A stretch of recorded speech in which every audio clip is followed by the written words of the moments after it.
Nagbabalik pa rin po ang unang balita at kagnay pa rin ang lagay ni Mang Dolphy. Makakausap po natin ngayon ang kanyang anak na si Eric Quezon. Good morning, Eric.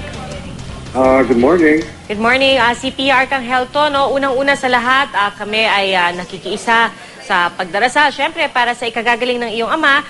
Kamustahin lang namin no, yung family ngayon? Meron ba kayong shifting sa pagbabantay sa inyong ama? Kamusta ang pagbabantay ninyo? Una sa lahat, Pia, maraming salamat din sa inyong mga dasal. Pangalawa, gusto ko rin magpasalamat kasi parang kaming pamilya, nagsishifting kami, pero I think kayo mga media din, nagsishifting din kayo sa labas ng Makati Medical, no? So, napansin ko nga na pati ang mga media, kayo, nagbabantay sa labas ng Makati Med. So, I think mas gusto ko magpasalamat muna sa inyo at talagang nakaantabay kayo sa mga nangyayari, no? Yes, meron kami mga shifting, pero mga 2 hours pagka merong medyo inaantok or medyo kumbaga parang medyo nagugutom or ano, talaga nagpapalit-palitan kami, no?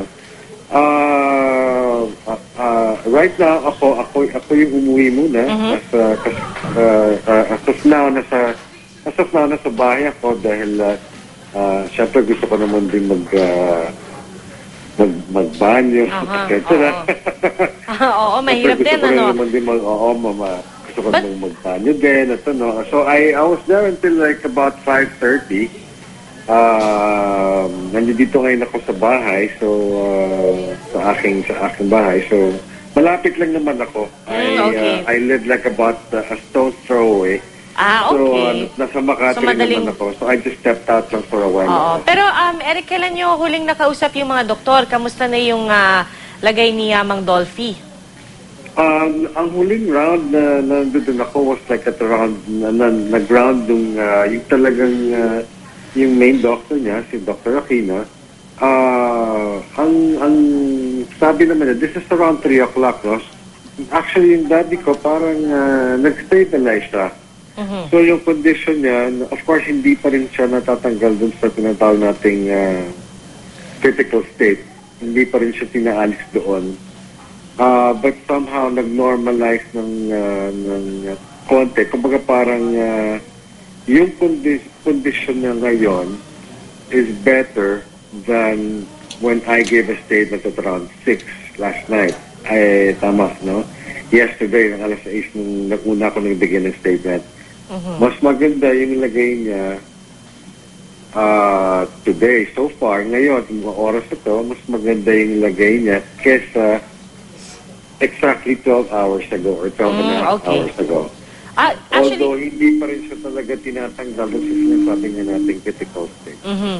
Kanina, Eric, nakausap rin namin yung kapatid mo na si Ronnie at naikwento nga niya na dati pa raw ay nagbilin si Mang Dolphy na nagsabi rin siya na ayaw niya yung matagal na paghihirap. How does the family react to this sentiment?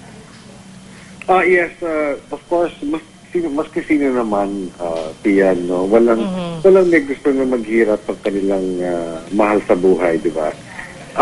Right now, ang sinasabi naman ng doktor ay maski na marami tayo, maski meron siyang marami mga tube na nakadikit sa kanyang katawan, ano? Ang sabi naman ng doktor, wala siyang nararamdaman. Sabi niya, dahil nga doon sa sinasabi natin mga medication na binibigay sa kanya.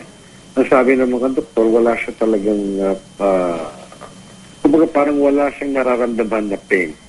Definitely, sabi ng mga doktor. Kaya lang siyempre, of course, pagka nakikita natin yung mahal nga natin na nandun sa isang ICU at merong mga, like I said, may mga tubes na nakadikit. So siyempre, nag-aalala tayo na baka may nararamdaman siya. Ang sabi naman, like I said, ang sabi naman ng doktor, wala siyang nararamdaman. But of course, he is going through a lot. He's going through a lot. No? Alright. Well, Eric, maraming salamat at muli yung aming mga panalangin ay laging tuloy-tuloy lang para sa inyong pamilya. Maraming salamat, Eric Quezon. Maraming salamat, Pia. Yun talaga, iba talaga yung power ng prayers, no? Kaya tinan ninyo, parang somehow nga nag-stabilize yung kanyang kondisyon. So, tapos at gusto ko lang din sabihin na natawagan nga namin yung mga ibang kapatid namin na nasa Amerika. Kaya yung mga ibang kapatid namin magsisiuwian talaga at pinipilit nila na talagang makasama pa of course ang aming mahal na ama. And of course, abangan namin yung iba pang mga medical bulletins throughout the day. Maraming salamat. Yes, maraming salamat muli, Eric Quezon, ang anak ni Comedy King Dolphy. Good morning. Thanks.